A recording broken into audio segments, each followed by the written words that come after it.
1st of January every year, Christians and Catholics all over the world celebrate the solemnity of Mary under the title Mother of God.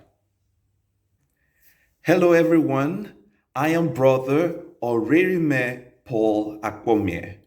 Today I'd like to speak to us about the place of Mary in the Christian faith and in the Islamic faith. Are there lessons we can learn and both emulate as adherents of these religions? When Christians celebrate the saints, we are actually celebrating God. In celebrating the Feast of Saints, we celebrate the action of God in their life. When we celebrate Mary's feast, it is highly Christ-centered. It does not distract from our focus on Jesus. Rather, it points us to He who is our Redeemer. The fact, that is, the divine maternity of Mary came about from the Council of Ephesus in the year 431. This is a title recognized by Catholics and Christians in defense of Jesus' divinity. Prior to this council, Nestorius and some other Christian followers of his argued that Jesus had two persons, the divine Logos and the human Jesus. It was a heresy or a wrong teaching that was close to adoptionism. In other words, Mary gave birth to a human Jesus, and somewhere along the line, probably his baptism, he was adopted as the Son of God. Such teachings are erroneous because they go contrary to biblical facts.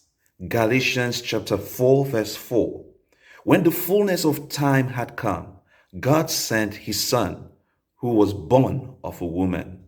John chapter 1 verse 1 says that of this Son, in the beginning was the Word, and the Word was with God, and the Word was God. Jesus is God. Therefore, in the Council of Ephesus, Christians denounced Nestorius' teaching, and they held on to the teaching that Jesus is one person, hypostasis, and that this one person had two natures, the divine nature and the human nature. Mary gave birth to Jesus, one person who had these two natures. Mary was to be called THEOTEKOS, which is a Greek word meaning the God-bearer. The title Mother of God is a Western derivative from the Greek THEOTEKOS.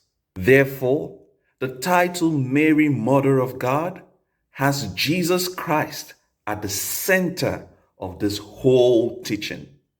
It is a defense of Jesus' divinity.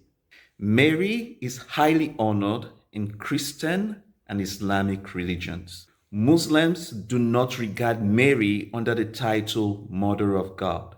In fact, that will amount to a big sin called shirk, the sin of association. For Allah is greater and higher than any created thing. So, how is Mary honored in Islam?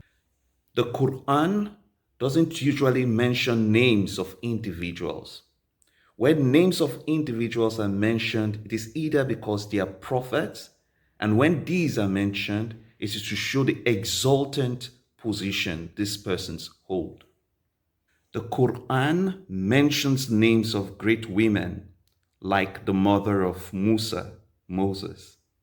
Mary also is mentioned in the Quran.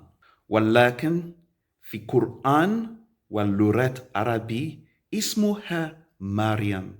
Mary is mentioned in the Quran 34 times in 32 verses. And in all this, 11 times she's mentioned without being linked to Isa, Jesus. She holds a high position in the Quran. And the 19th chapter in the Quran is named after her, Surah Mariam. The Quran also speaks of Mary as being the highest woman of all women in the world. Mary is held in high esteem in Islamic and Christian religions. She's held as a model of virtue and an example for living a true devout life to God. What lessons can both adherents learn? 1. Complete submission to God's will. In the Christian faith, in the scriptures, Mary says to the angel, or the words to God, I am the handmaid of the Lord. May his will be done in my life. 2.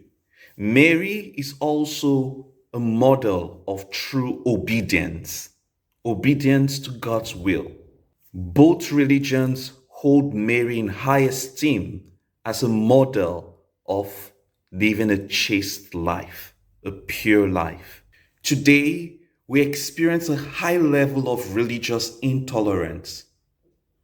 Our common heritage and respect for the person of Mary could just be the bridge for religious tolerance. Our shared reflections on Mary is a means for interreligious dialogue, fostering peace. And to my Christian brothers and sisters, Mary in the scripture says to the disciples and to us, do whatever Jesus tells you to do. Do have a beautiful celebration. God bless.